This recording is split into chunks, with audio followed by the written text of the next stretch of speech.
Let me first mention, I've been following Adam Aller's stats in spring. They've looked dynamite. Now, he had a really rough start to last year and then went from rotation to bullpen and back. But you know what? Dark horse type situation. I just saw a quote. I think it was Matt Kawahara's article. I don't think it was a Martin Gallegos article. I think it was one of Matt's pieces saying that Aller was pitching like with his back against the wall. So anyway, let's start there. I think it's going to be Paul Blackburn on opening night, March 30th against the Angels. You've obviously got James Caprillion still, working through the shoulder surgery that he had in the offseason. I've not heard a latest update where he's at, what's next. Fuji has been incredible. Shintaro Fujinami in small doses, right? I think he's worked his way up to like 3 and change innings-wise. I don't know what his pitch count is at right now. I don't know how many batters he's facing, but very excited about Fuji.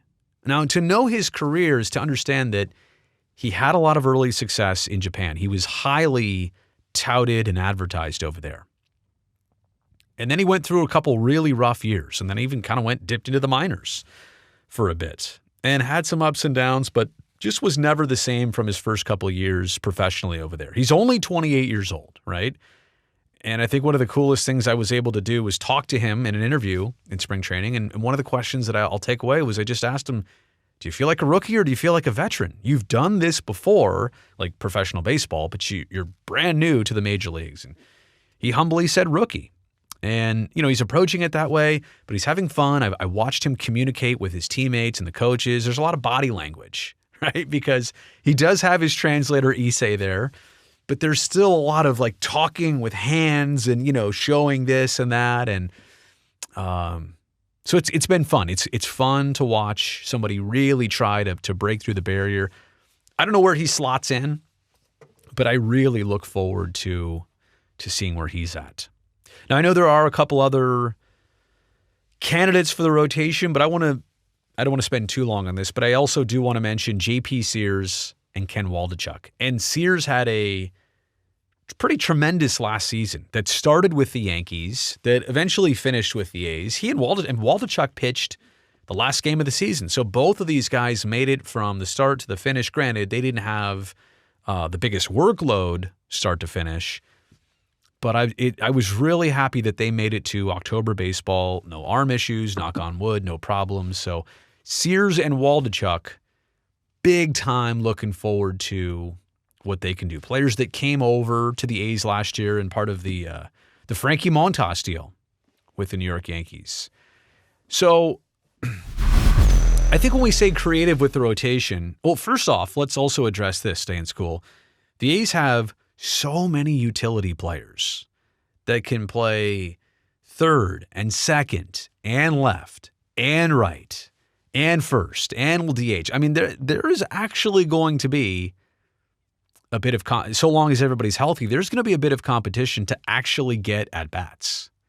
I mean, even somebody like Seth Brown, who you would think, right, flirting with 30 dingers and should probably do the same or more this year, you would think that he could get in there all the time, and he should, but there are some others that can play first and left and right and center field.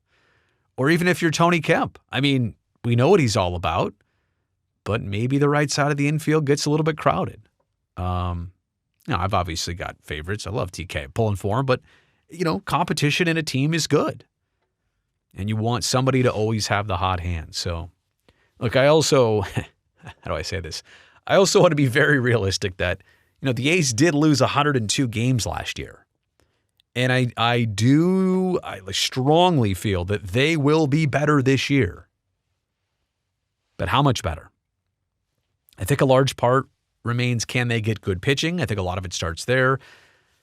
They might struggle still to score runs. Are they going to go back to hitting home runs? Are they going to be a team that steals a bunch of bases?